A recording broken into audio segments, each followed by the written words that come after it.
It was April 18, 2024, deep in the silent wilderness of Banff National Park. Rob Copelo, 54 years old, was right at home here. For decades, he had devoted himself to these mountains, guiding, teaching, inspiring. He wasn't just known for his skill. Rob was a presence. That morning, Rob was leading a small group of backcountry skiers near Christian Peak, close to the Alberta-British Columbia border. The terrain was both stunning and treacherous. Rob knew this. He always did. He was meticulous, methodical, the kind of guide who double-checked everything, not out of fear, but out of deep respect for the mountains. Every route was chosen with care. That day, like so many before, he scouted the terrain with quiet focus, reading the land like a map only he could see. But the mountain had other plans.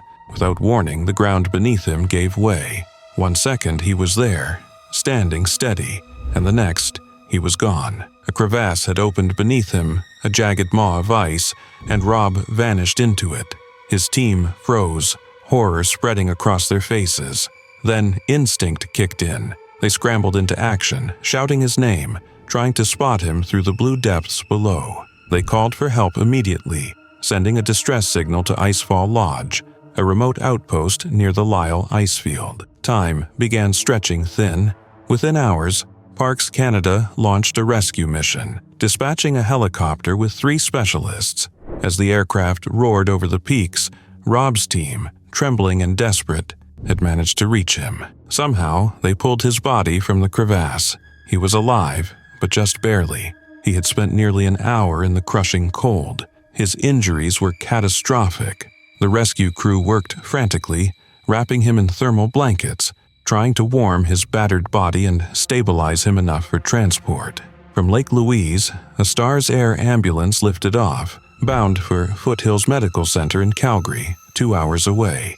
Inside, Rob lay motionless, fighting a battle he couldn't win. He never woke up. The loss sent a tremor through the mountaineering world. Rob Copelo was more than a name. He was a legend. His company, Venerable Mountain Guides, had shaped a generation of climbers and skiers. He co-authored the Mountain Guide Manual, mentored hundreds, and became a voice of reason in a world where adventure always came with risk. But behind all of that, the training, the expertise, the gear, Rob was, above all, human, generous, funny, fearless in the way he lived and in the way he loved. Rob was a devoted husband to Rebecca Yarmouth and a father to 2 sons, Dominic and Luca. He'd spent years balancing high peaks with bedtime stories, ice axes with laughter at the dinner table. His death left a wound that words can't reach. Rebecca had once asked him, why go to places where the line between life and death is so thin, where you can be there one moment and gone the next? His answer had always been the same. The mountains weren't about danger. They were where he felt alive. After the accident, the outpouring was immediate. A GoFundMe campaign to support his family was flooded with donations and messages from around the world. Climbers, students, friends, strangers, all wrote in gratitude for the lessons, the moments, the memories Rob had given them. Some thanked him for helping them conquer fear. Others simply said, thank you for making the mountain feel like home. Still, in the quiet aftermath, the questions lingered. What if he had stepped a few feet in another direction? What if the crack had opened a moment later? Or not at all? What if help had arrived just a little sooner? But the truth was, no amount of planning, no level of experience, could have prevented what happened that day. Even Rob knew that. Nature plays by its own rules. Yellowstone Lake is one of those places that manages to look peaceful, even when it is anything but gentle. Stretching wide across the landscape with calm blue water and postcard-perfect views, it gives the illusion of safety and serenity. Yet beneath that quiet surface lies water so cold that it can overpower even the strongest, most experienced individuals. It was in this setting that the tragic 2013 kayaking incident unfolded, a sobering reminder that nature's beauty can sometimes overshadow its hidden dangers. On that day, a man set out to cross part of the lake in his kayak, likely expecting a challenging but manageable adventure in one of the most iconic national parks in the world. What happened next would turn into a heartbreaking cautionary tale about cold water, sudden accidents, and the unforgiving reality of wilderness environments. The lake, that looks so inviting from the shore, is actually a near-freezing trap. Even in summer, Yellowstone Lake hovers only a few degrees above freezing, cold enough to shock the body into instant panic. Most people don't realize that water this cold doesn't simply feel uncomfortable. It actively shuts the body down. Muscles stop responding. Breathing becomes uncontrollable, and even the simplest movements become almost impossible. When the man's kayak capsized, he was suddenly plunged into water that feels more like liquid ice than a lake. In those moments, the beautiful view means nothing.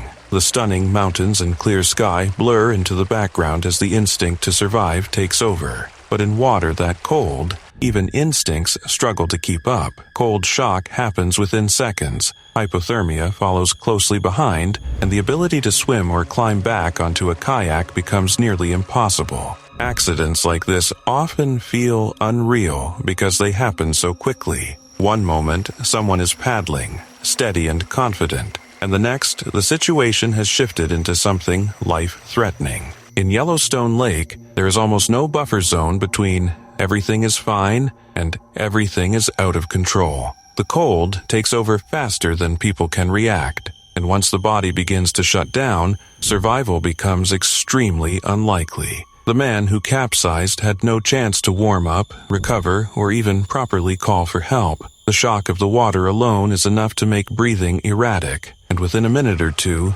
strength fades to almost nothing. It is a terrifying reality that many visitors underestimate simply because the lake looks welcoming. Unfortunately, beauty often hides danger, and in this case, the lake's calm appearance masked a deadly threat. Rescue efforts in places like Yellowstone are always challenging. Distances are vast, weather changes rapidly, and the cold works against everyone involved. Even when help is quick, cold water incidents leave extremely small windows for survival. By the time rescuers reach the scene, the cold has usually done irreversible damage. That is what makes events like this so heartbreaking. They unfold fast, offer very little room for intervention, and leave behind a stark reminder of how powerful and unforgiving nature can be. The tragedy on Yellowstone Lake became another entry in the long list of accidents that occur when people underestimate just how quickly conditions can shift in the wild. While the incident is deeply saddening,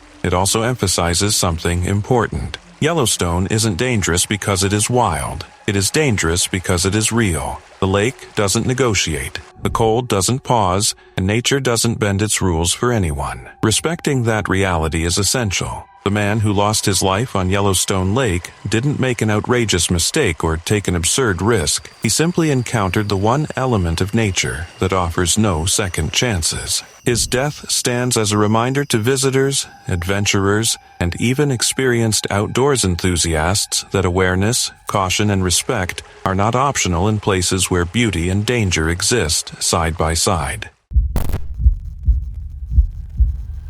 Yogesh Patel, a 25-year-old from Oak Forest, Illinois, had set out with his family to enjoy a day of adventure in the Great Smoky Mountains, a place known for its rugged beauty and stunning landscapes. The Smokies, the most visited national park in the U.S., are a magnet for those seeking to explore waterfalls, swimming holes, and scenic views. Among the many attractions was Midnight Hole, a deep, picturesque pool beneath a 6-foot waterfall. A place people flocked to, drawn by the beauty of the water and the thrill of leaping from the surrounding rocks.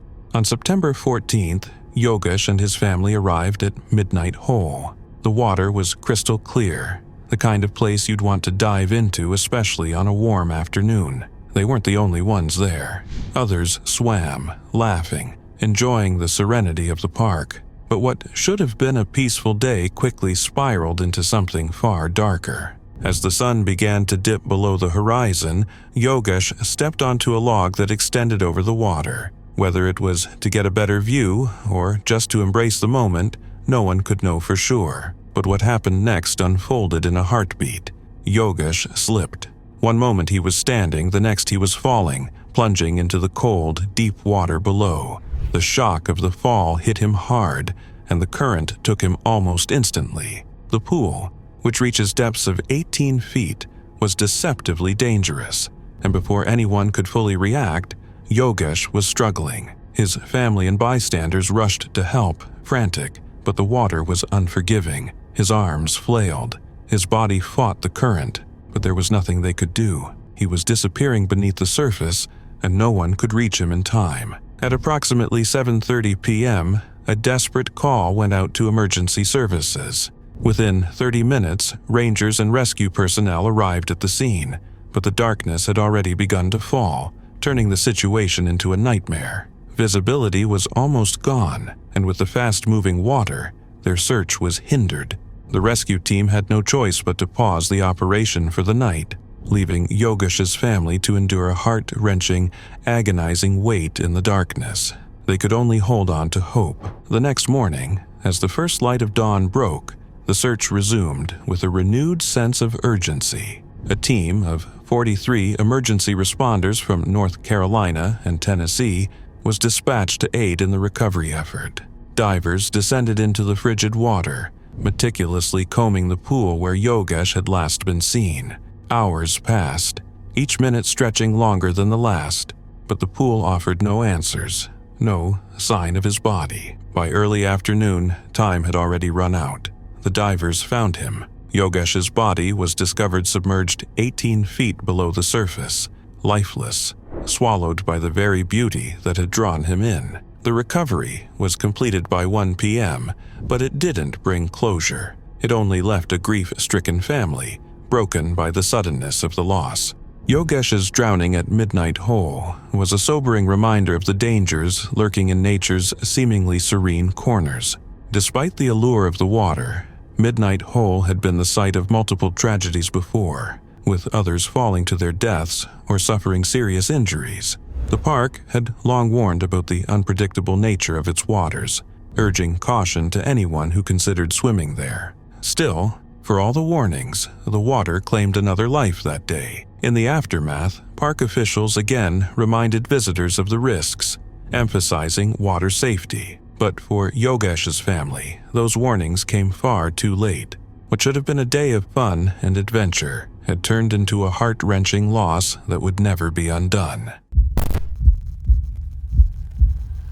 It was January 2nd, 2001, a crisp winter afternoon in Banff National Park. Francis Frost, a 30-year-old artist and dancer with a deep love for the outdoors, decided to venture out on a solo cross-country ski near Lake Minnewanka. She was just getting over a cold and craving fresh air, the kind of peace only nature could offer. The trail she chose, the Cascade Fire Road, was familiar territory. She had skied it many times before. Confident and free, she set off around noon, gliding through the quiet wilderness she adored. Frances wasn't just any visitor. She had grown up in Edmonton, danced with Ballet North, and later became a dancer in residence at the Banff Center. When she wasn't on stage, she was guiding tours in Kananaskis, always seeking that pulse of life in the wild. That day, she was simply doing what she loved, alone but not afraid. What she didn't know was that something else was moving silently through those same woods, something watching. Earlier that day, wildlife officials had received unsettling reports. A cougar had attacked a dog near a residential area. Another woman, walking her own dog near Middle Springs, had been followed by what was likely the same animal. It was bold, erratic, behavior not typical of a creature that usually avoids people. The signs were there. Something was off. As Frances neared the end of her ski just 300 meters from her car, the predator made its move. The cougar had been stalking her, patient and silent, until it saw its chance. It struck. What happened next was brutal and fast. Frances fought with everything she had, but she was alone, and the cougar, driven by hunger and something far more desperate than instinct, overpowered her. Later, a group of skiers stumbled upon the aftermath. The cougar had disappeared, but not for long. It returned to its prey just as Parks Canada wardens arrived, and this time they were ready. They acted quickly. The cougar was killed on the spot. Officials later confirmed it was the same animal involved in the earlier incidents. What made this even more chilling? This was the first, and still the only, fatal cougar attack in Alberta's history. That evening, back in Edmonton, Francis's parents saw a news headline: 30-year-old woman killed by cougar in Banff. Dread crept in. They tried calling her, hoping for a miracle. Then came the knock at the door. A police officer stood there with the words no parent ever wants to hear. Still, the questions wouldn't go away. Laura, a scientist with ties to wildlife experts, searched for answers. Why had this happened? Why Francis? That winter, food was scarce in the region. Parks Canada had been relocating elk to manage overpopulation, which may have disrupted the ecosystem. Some speculated that Francis's recent illness may have made her seem vulnerable. Predators in the wild have a way of sensing weakness. But even with all the theories, nothing fully explained what occurred. Cougars are solitary and cautious. They don't attack people, yet this one did. The randomness made it more terrifying. How could anyone have known? How close had others come that day? Francis's friends and family were left with a void no explanation could fill. Today, Banff remains vigilant. Cougar sightings still happen, but there are new systems in place, new awareness, more urgency. The wilderness hasn't changed. It's still beautiful, still powerful. But Frances Frost's story lingers in the cold mountain air, a haunting reminder of how quickly the wild can turn. On the 20th anniversary of her death in January 2021, Laura reflected quietly. What if Frances hadn't been alone that day? What if something had changed the outcome? There are no clear answers. Just the memory of a life lived passionately, and a silence in the snow where once there was laughter. The 2016 Norris geyser basin incident remains one of the most sobering examples of how powerful and unforgiving Yellowstone National Park can be for visitors who underestimate its geothermal landscape. On a summer afternoon in June, 23-year-old Colin Scott explored the Norris region with his sister, moving through an area known for thin crusts, unstable ground, and steaming pools that conceal boiling water beneath calm surfaces. They stepped away from the protective boardwalk while searching for a place where Scott imagined he could comfortably soak, unaware that no part of Norris is safe for any kind of bathing activity. The ground in this region is fragile, heated from deep volcanic forces, and capable of collapsing without warning. As Scott moved toward a pool that appeared peaceful, the surface beneath him suddenly gave way, and he fell directly into a hot spring filled with intensely acidic, near-boiling water. His sister witnessed the fall and could do nothing to help as the corrosive environment made any rescue attempt impossible. Rangers reached the scene quickly, yet the extreme heat prevented immediate recovery efforts, forcing them to delay until conditions were safer. When Rangers returned the following morning, the pool that had violently claimed Scott showed no visible trace of him. The combination of high temperature and low pH had broken down his body overnight, leaving nothing for recovery teams to bring back to his family. The official report described the water as hot enough to destroy almost any organic material within hours, a fact that highlights the seriousness of the geothermal hazards hidden beneath Yellowstone. The tragedy quickly became an important example that park officials referenced when explaining why guests must remain on marked paths, especially in places like Norris where the crust can be as thin as paper. Visitors often see the bright pools, gentle steam, and quiet surroundings and assume the environment is safe, not realizing that each step outside the designated walkway carries a real risk of collapse. The park receives millions of visitors each year,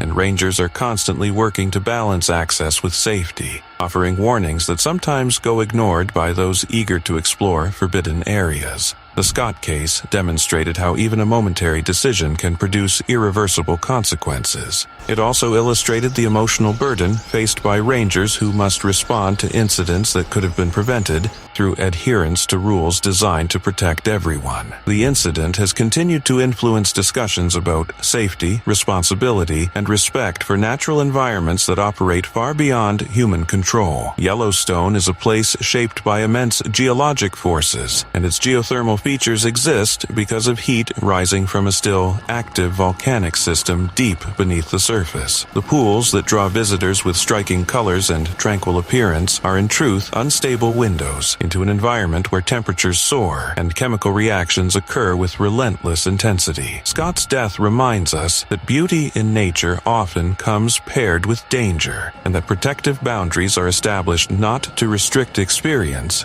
but to preserve life. Park officials emphasize that every rule, sign, and warning is built on decades of research and many hours of observing how quickly accidents can unfold when curiosity overrides caution. The responsibility to stay safe ultimately rests with each visitor, and tragedies like the Norris case underscore the consequences of stepping outside the guidelines created by experts. While Yellowstone will always inspire awe, it also demands humility. By respecting the limits set by the park, visitors honor both the power of the landscape and the memory of those who have been lost within it. It was supposed to be a peaceful family hike, one last winter adventure before the year ended. On December 27, 2018, Dr. Lila Janney, her husband Tyke, and their 3 young sons set out along the Porters Creek Trail in Tennessee's Great Smoky Mountains National Park. The trail was familiar, well-traveled, and considered safe, nothing out of the ordinary. They walked side by side, unaware that with every step forward, they were moving closer to an unthinkable tragedy. Lila was a 42-year-old pediatrician from Plano, Texas. She had dedicated her life to caring for children, working tirelessly at Cook Children's Clinic in Fort Worth since 2007. Colleagues spoke of her warmth, her brilliance, and the deep compassion that seemed to radiate from her. At home, her world revolved around her 3 boys and the man she loved. That day, she walked the trail surrounded by everything she held most dear. Then the wind changed. What began as a calm afternoon shifted without warning. The breeze turned into a roar. Fierce gusts ripped through the forest, shaking trees and whipping leaves into the air. The family pressed forward, trying to stay together. But in the blink of an eye, everything changed. A towering tree, weakened by the relentless wind, groaned and snapped. It was falling, fast, and in the worst possible direction. In that split second, Lila saw what was about to happen. Her youngest son, 6-year-old Gibran, stood directly in the tree's path. There was no time to call for help, no time to scream, just one instinct: protect her child. Without hesitation, she threw herself over him, wrapping her body around his small frame, shielding him from the impact. The tree crashed down with a deafening thud. Lila took the full force. The weight and momentum were too much. Her body absorbed the brutal blow, one that would have crushed her son instantly. She died there on the trail, in a final act of pure, unthinkable love. Gibran, though injured, survived. His leg was broken in 2 places. He had cuts and bruises on his head, but he was alive because his mother gave everything to make sure he would be. Rescue teams rushed to the scene. Park officials responded swiftly, airlifting Gibran to the University of Tennessee Medical Center. Surgery followed, and doctors were hopeful. Physically, he would recover. Emotionally, the road ahead was long and heartbreakingly quiet without Lila. Tyke, now a grieving husband and the sole parent of 3 boys, had to find strength he never knew he had. In the aftermath of the tragedy, as they returned home to Texas, one more cruel twist awaited. Somewhere on their flight, a GoPro camera, one that held the final photos and videos of their family trip, the last images of Lila alive, was lost. Desperate, the family launched a public plea, praying for a miracle. Social media picked it up. Strangers shared their story, and somehow, the camera found its way back to them. It didn't bring her back, but it gave them something. A glimpse, a memory, a piece of her they could still hold on to. Lila's final moments weren't marked by fear or panic. They were defined by courage, by a love so fierce it defied instinct, logic, and even survival. She didn't just die in that forest. She saved a life, and in doing so, she left behind more than just grief. She left behind a legacy of unimaginable strength. It was October 5th, 2022, in the unforgiving heights of the Canadian Rockies. That morning, 28-year-old Daniel Heritage from Adelaide, Australia, laced up his boots for what was supposed to be one last great climb before the season ended. By his side was Emma, his wife. Together, they'd spent months wandering through Canada's vast wilderness. They chose Mother's Day Buttress, a route they felt good about. They were experienced climbers, and that day, everything felt right.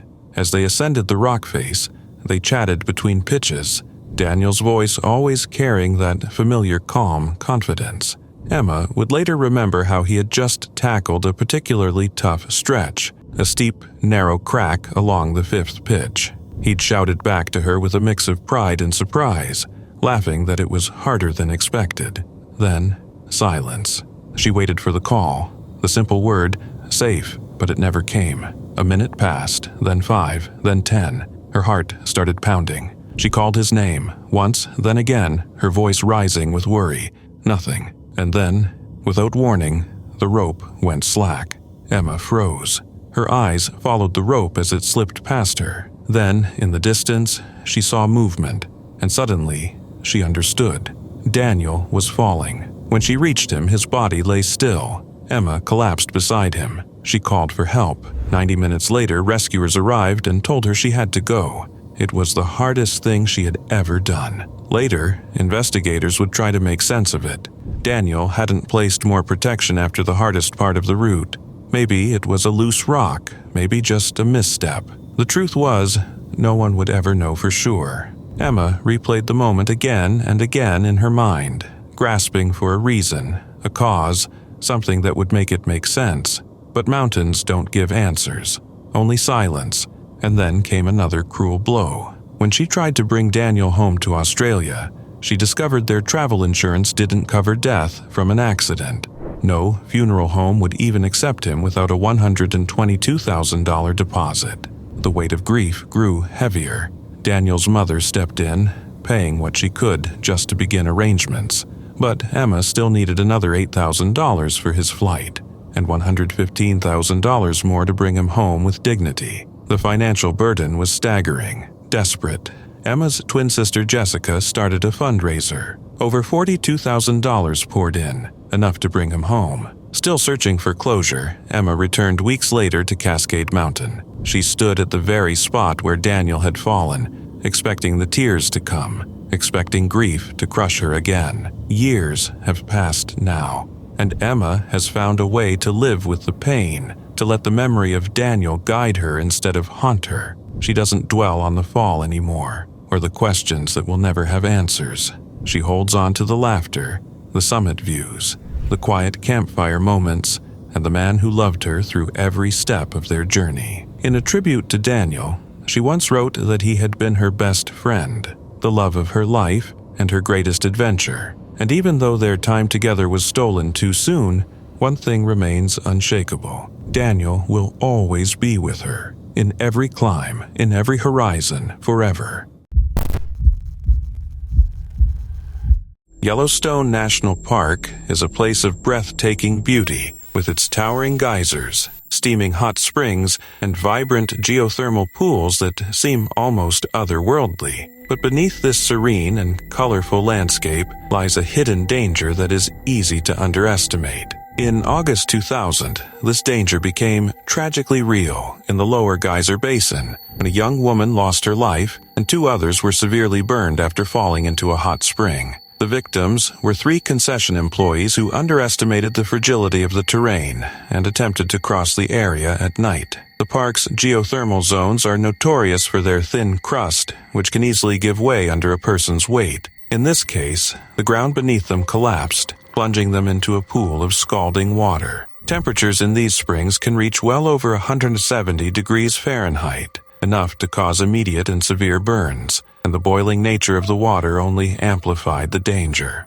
This incident serves as a stark reminder that Yellowstone's beauty comes with inherent risks, and that the park's thermal features, while mesmerizing, demand respect and caution. The tragic events of that night unfolded quickly. The young woman, Sarah Holfers, tragically lost her life almost instantly, succumbing to the severe burns and scalding water. The 2 other employees, though fortunate to survive, sustained life-altering injuries, and faced long recoveries from second and third-degree burns. For a park that welcomes millions of visitors every year, such incidents, while rare, are serious and highlight a crucial point. Even experienced park employees can misjudge the dangers present in these geothermal areas. The fragility of the ground is not always visible, and stepping off designated trails or boardwalks can have devastating consequences. Yellowstone's hot springs and geysers are not just natural curiosities. They are extremely powerful geothermal systems capable of inflicting fatal injuries in mere moments. In the aftermath of the accident, investigations highlighted the importance of safety awareness and strict adherence to park guidelines. While the victim's decision to navigate the area at night was a contributing factor, the incident also emphasized the need for better signage, education, and understanding of the hazards present in these geothermal zones. Yellowstone's Lower Geyser Basin is a stunning part of the park, full of boiling springs, steaming vents, and colorful mineral deposits, but it is not forgiving. The accident of August 2000 is a sobering reminder that the allure of adventure must always be balanced with respect for the power of nature. Each hot spring and geyser, no matter how inviting it may appear, carries hidden danger beneath its colorful surface. Visitors and staff alike must treat these areas with caution, recognizing that a single misstep can transform a moment of awe into a life-altering tragedy. While Yellowstone continues to captivate and inspire,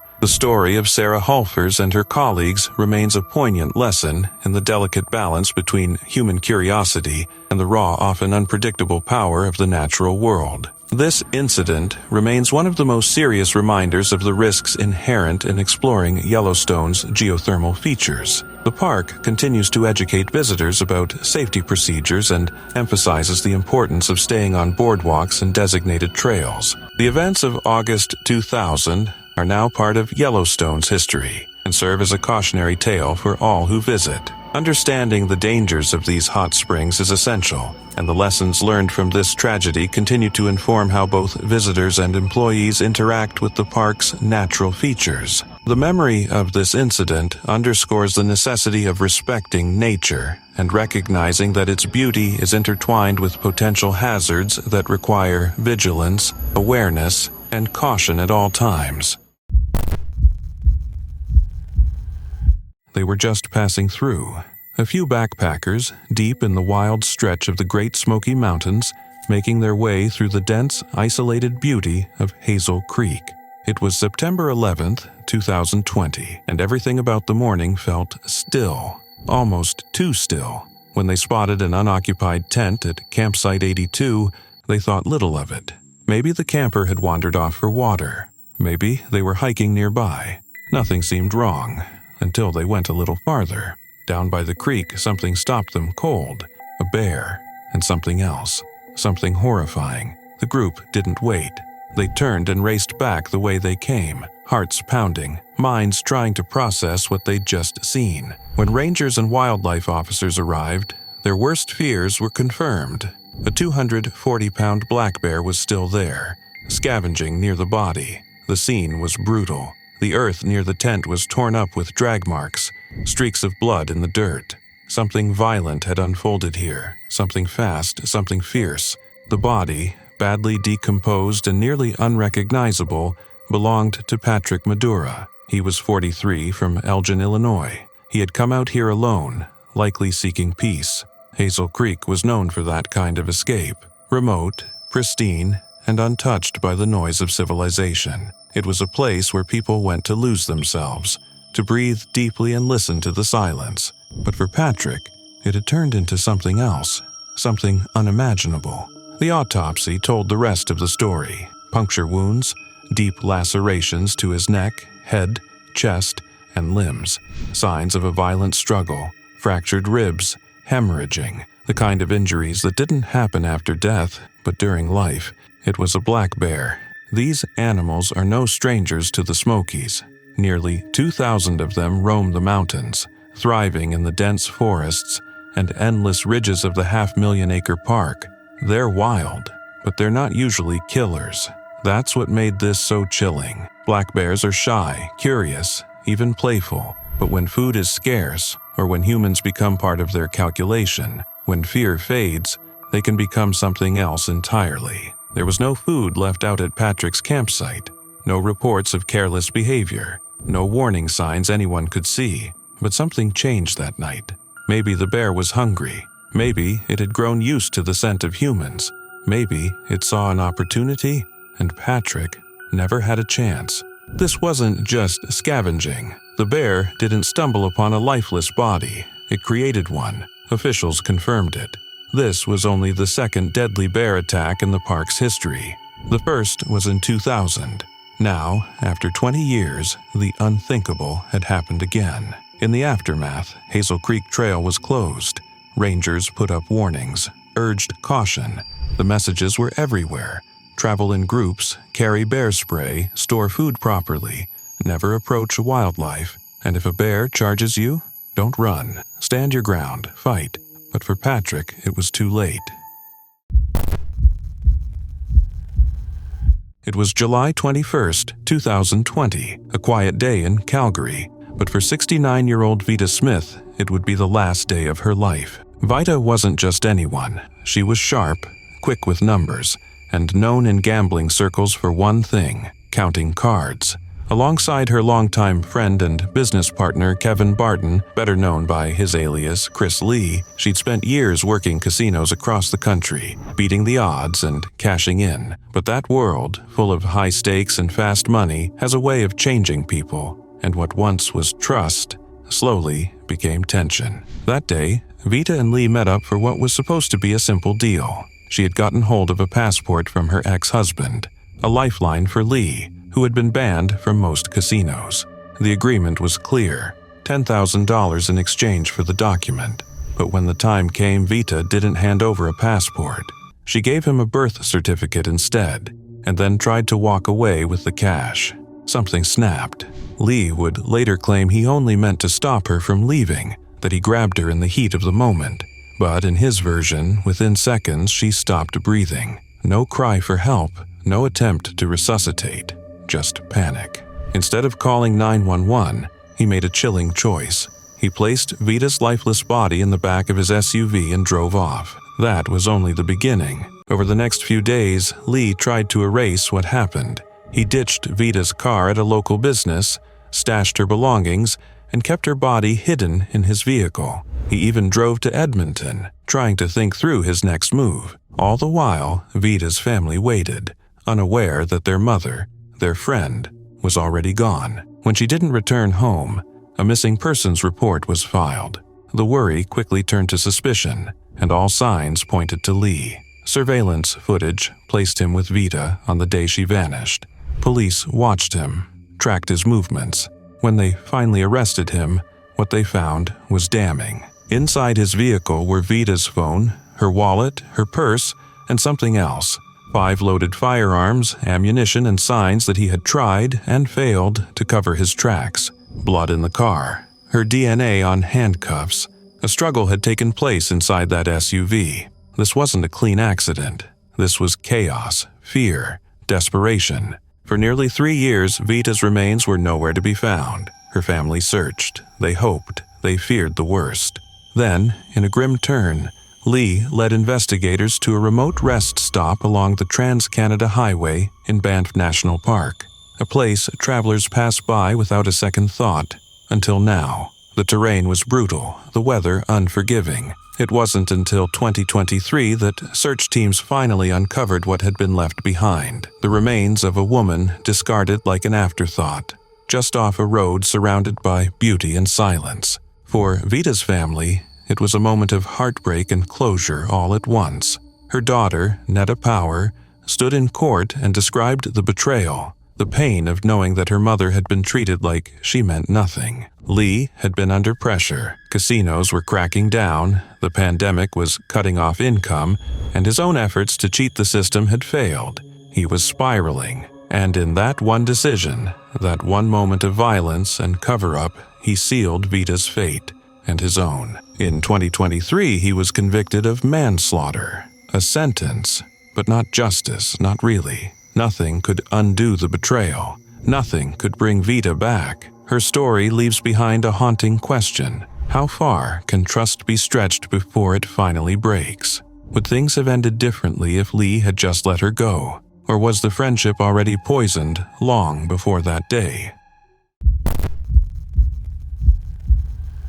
Yellowstone National Park is one of the most breathtaking natural wonders in the world, with its steaming geysers, colorful hot springs, and bubbling mud pots that seem almost otherworldly. Beneath the surface, beauty lies a deadly reality that many visitors underestimate. In 1981, David Allen Kerwin, a 24-year-old man, tragically learned just how lethal Yellowstone's thermal features could be. What started as an ordinary visit turned into a devastating chain of events when the dog of his friend, Ronald Ratliff, a small companion named Moosey, wandered too close to the edge of Celestine Pool, one of the park's extremely hot thermal springs. The dog fell in and yelped in immediate pain, and without a moment's hesitation, David jumped in after it. The pool, deceptively calm and almost inviting from the surface, contained water so scalding that it could peel human skin almost instantly. Within less than a minute, the severity of his decision became tragically clear,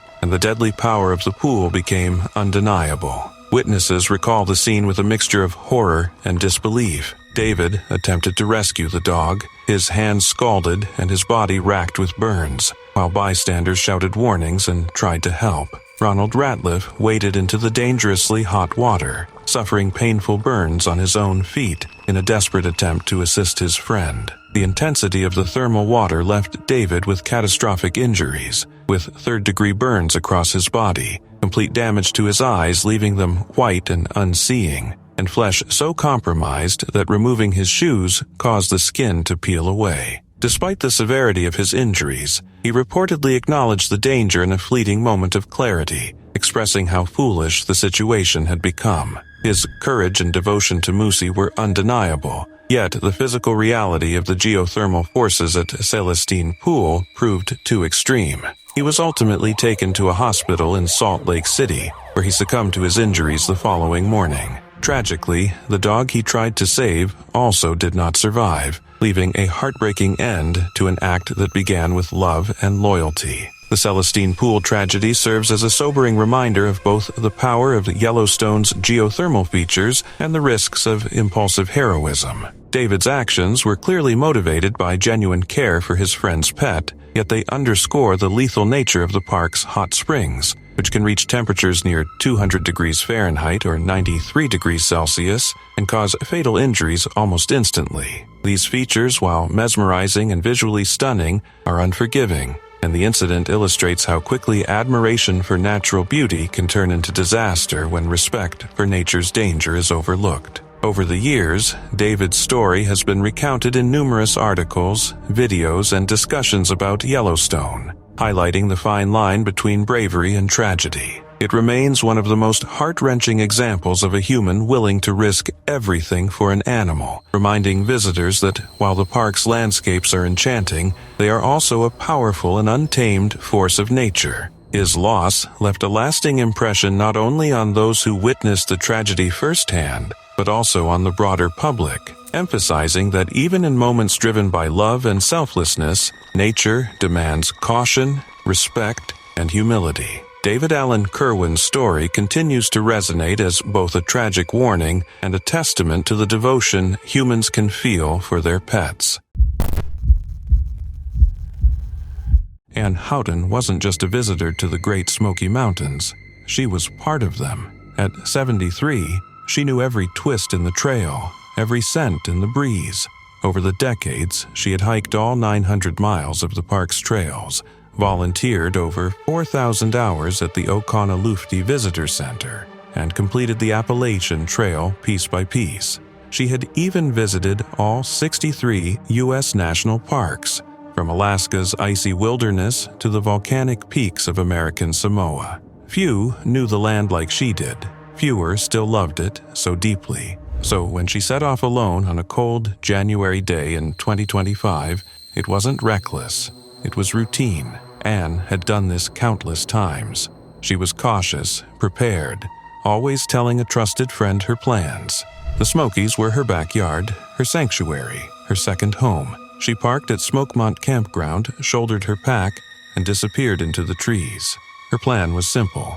A 2-day loop she'd done before, winding through Bradley Fork, Chastain Creek, and Hughes Ridge, eventually reaching the remote Enlow Creek Trail. It was steep, rugged, and wild, but Anne was no amateur. She had conquered worse terrain and harsher conditions.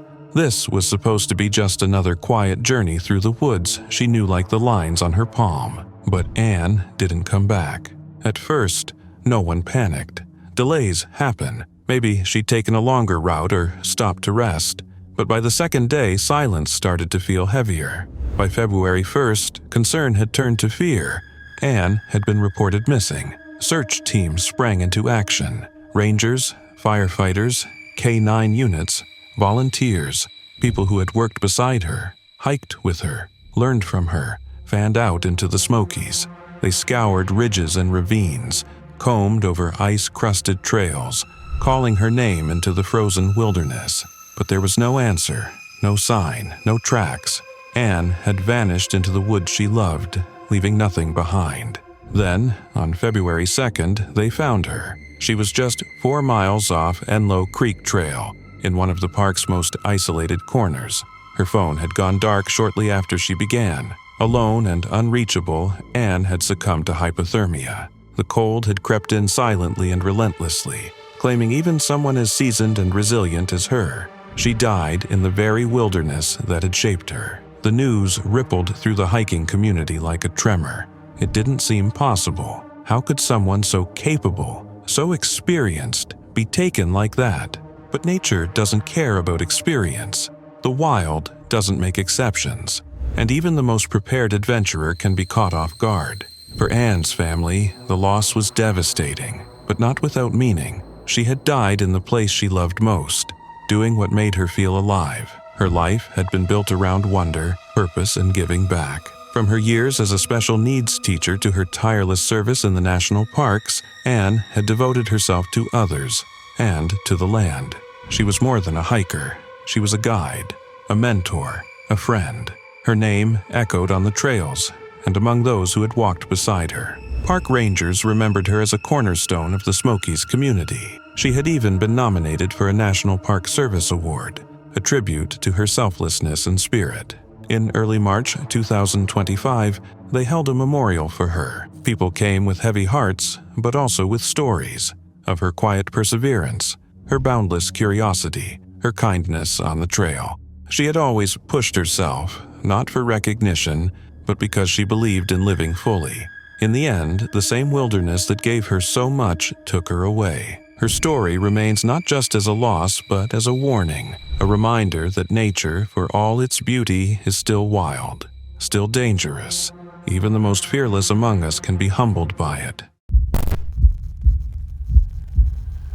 It was January 10th, 2020, deep in the rugged silence of Banff National Park. That morning, Dr. Laura Kosakowski clipped into her skis with confidence and joy. The 34-year-old family doctor from Canmore was no stranger to the wild. Alongside her husband, Adam Campbell, and their close friend, Kevin Heros, Laura set off into the backcountry for what was supposed to be another memorable day in the mountains. Laura had logged over 80 backcountry trips in just 3 years. Adam was a professional ski mountaineer. Kevin, a certified mountain guide with deep avalanche training. They'd planned this trip for months, carefully studying the terrain and weather. They knew the risks, and they thought they were ready. The snow had fallen heavily the week before. Temperatures hovered around -15°C. Avalanche conditions were manageable down low, but more treacherous up high. Still, the group pressed on. Equipped with beacons, shovels, probes, and years of experience, they moved through the landscape with cautious precision. They weren't reckless. They were prepared. By mid-morning, they had already completed several runs, each descent a dance through untouched powder. Spirits were high. They decided on one final line before calling it a day. Adam and Kevin dropped in first. Laura stayed back, preparing for her descent. She was just minutes behind them. Everything felt routine. Then, in the blink of an eye, everything changed. Adam stepped onto a ridge to get a better view. The mountain gave way beneath him. A massive slab avalanche broke loose without warning. Snow and ice exploded down the slope like a freight train. He screamed Laura's name, trying to warn her, but she was already on her way down, carving through the snow, unaware of the white wall racing toward her. There was no time. The avalanche swallowed her. Adam and Kevin raced into rescue mode, panic surging beneath their training. They scanned the path, their beacons pulsing as they searched for Laura's signal. The snow was deep, nearly 4 meters of it, and heavy as concrete. Every dig was a battle. Every second felt stolen. After 45 agonizing minutes, they reached her, buried, cold, unresponsive. Kevin started CPR. They wrapped her in everything they had, layers of clothing, a bivy sack, and waited for the rescue chopper, hoping against all odds. At 1:30 p.m., the Parks Canada helicopter finally arrived. Laura was airlifted to Foothills Medical Center in Calgary. Her heartbeat was faint, her body dangerously cold, but even after hours of effort, she never woke up. Laura died the next day, her body succumbing to the internal injuries caused by the force of the snow. The shock rippled through the community. Her mother, flying home from Colombia, had no idea what had happened. When the plane touched down, Adam had to connect her with Laura for a final goodbye. But even as time passed, the questions wouldn't let go. How could this have happened? With such experience, such planning, such care. Adam later reflected on the specific slope, how wind-loaded snow, terrain traps, and subtle changes in conditions made it more unstable than they had anticipated. Laura hadn't worn a helmet that day. It wasn't required, and it wasn't something she usually skipped. But in hindsight, Adam couldn't stop asking himself, would it have made a difference? There are no clean answers in the mountains. The line between adventure and tragedy is razor thin. Yellowstone National Park is one of those magical places where nature shows off in all its glory, from geysers that spout like caffeine-hyped fountains to sprawling valleys where wildlife roams like they own the place. But in 2012, Hayden Valley reminded everyone that its beauty comes with a serious side of danger. An experienced hiker, confident in his solo trekking skills, decided to wander off the beaten path and explore the backcountry. Unfortunately, he crossed paths with a grizzly bear, and what might have started as a routine hike turned into a harrowing encounter. The bear, a powerful and unpredictable creature, attacked him with devastating force. It was a grim illustration of the delicate balance between human curiosity and the raw, untamed wilderness. Yellowstone had always had its share of bear incidents, but this one hit particularly close to home because it involved someone who knew what they were doing and still underestimated the unpredictability of wildlife. While hiking alone offers a sense of freedom, it also removes the safety net of companions who might scare off a bear or help in an emergency. In this case, that choice proved fatal, and it sent shockwaves through the hiking community and park management alike, highlighting the very real risks of backcountry exploration. The aftermath of the attack brought both sorrow and a renewed awareness of safety precautions in Yellowstone. Rangers quickly cordoned off the area, investigating the incident while reminding visitors of the rules that are often overlooked in the enthusiasm of adventure. Hiking in groups, making noise in dense forested areas, and carrying bear spray were standard advice, but it suddenly felt more urgent than ever. Experts analyzed the attack and suggested that the grizzly might have been defending its territory or reacting to surprise, emphasizing that even seasoned hikers are vulnerable when they unintentionally startle a wild animal. The incident also sparked conversations about respect for nature and understanding the fine line between exploration and intrusion.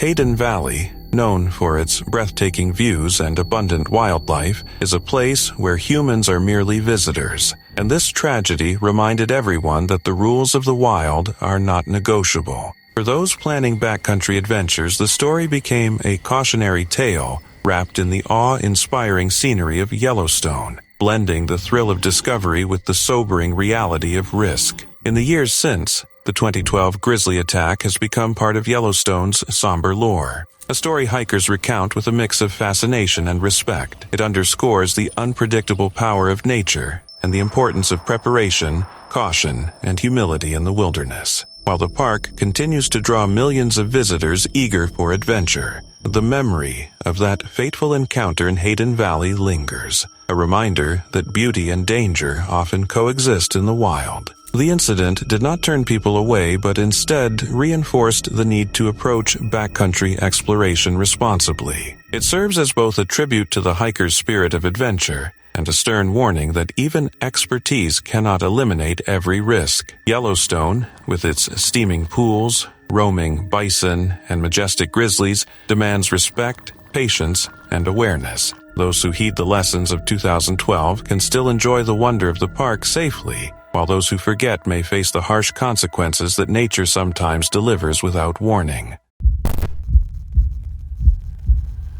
It was meant to be the highlight of their trip, a thrilling helicopter ride above the Great Smoky Mountains, the kind of memory you carry for a lifetime. The pilot was experienced. Everything pointed to a perfect scenic journey. No one aboard had any reason to feel uneasy as the rotors picked up speed and the helicopter lifted into the sky on April 4, 2016. Inside the Bell 206L were 5 souls, each caught in that delicate space between excitement and awe. The pilot, 38-year-old Jason Dahl of Sevierville, Tennessee, knew the route well. He'd flown over these hills and valleys hundreds of times. Among his passengers was 49-year-old Jana Morvant, joined by her children, 22-year-old Peyton and 18-year-old Parker Rasmussen, on what was supposed to be a special family outing. Peyton's boyfriend, 21-year-old Michael Glenn Mastas, had traveled from Texas to be there. This was meant to be a joyful reunion,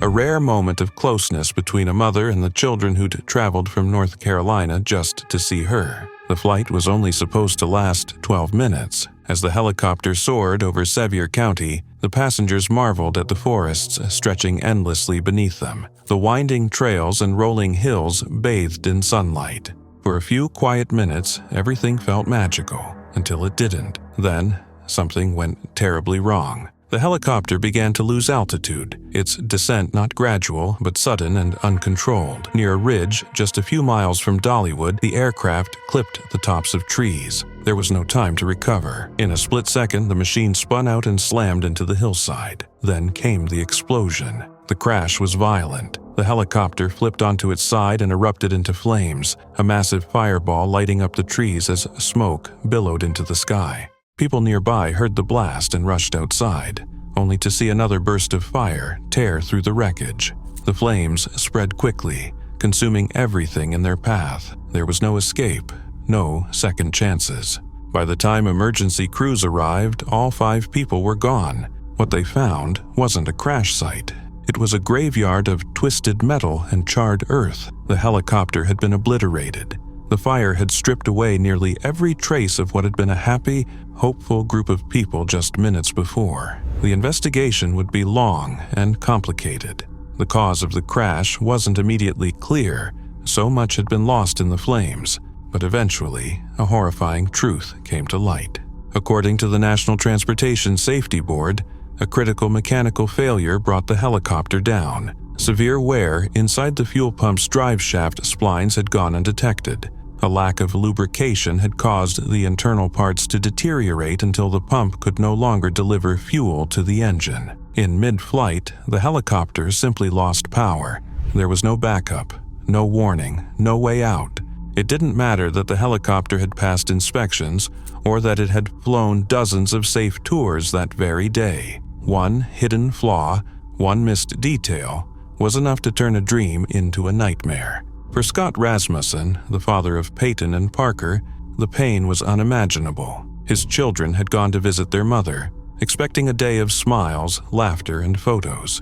Instead, they never came home. Michael's mother, devastated and in disbelief, could barely accept that her son was gone. Jana's loved ones struggled with the fact that a mother, in the middle of a joyful reunion, had died with her children by her side. And Jason, the pilot who had spent years guiding others through the skies, had gone down with the aircraft he knew so well. Lawsuits followed. Accusations of negligence surfaced. Maintenance records were scrutinized, but no amount of legal action could undo what had happened. No court decision could bring back the lives lost in those terrible 12 minutes. After the crash, safety protocols were re-evaluated. Many helicopters in the area were retrofitted with crash-resistant fuel systems. But for the families left behind, the changes came too late.